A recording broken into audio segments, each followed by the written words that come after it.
And Tom, they couldn't even agree on that climate change summit. So what really came out of these talks?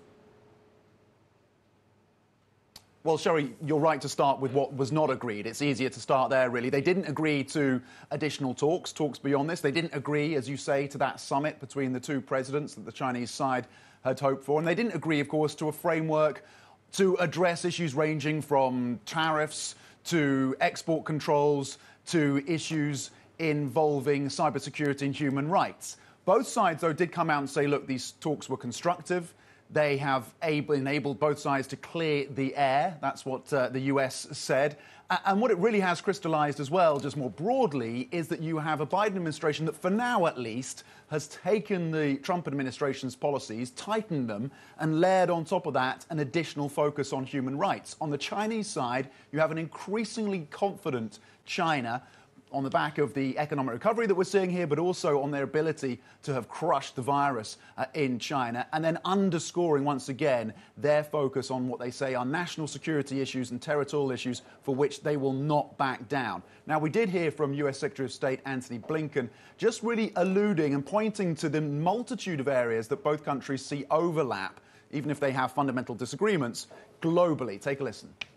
We were also able to have a very candid conversation over these many hours on an expansive agenda on Iran, on North Korea, on Afghanistan, on climate.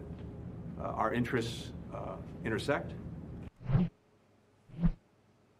And the US side are going back. They'll be discussing with President Joe Biden because, of course, the China policy review continues in the White House and in Washington. Tom, a lot of this felt like it was about signalling, right, particularly playing to their respective domestic audiences. What's been the reaction from within China?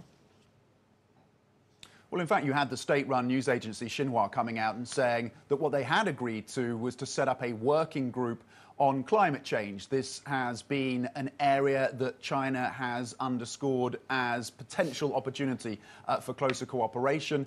They also said that there were some agreements around easing the movement of diplomats in both countries and addressing some of the issues on curbs on journalists. Now, the US has yet to comment on any of those issues, but we also heard from former Chinese officials speaking here in Beijing at the China Development Forum, which is a gathering of former and current officials and business leaders, where they said that they saw, these former Chinese officials, areas for cooperation in terms of, for example, emerging technologies.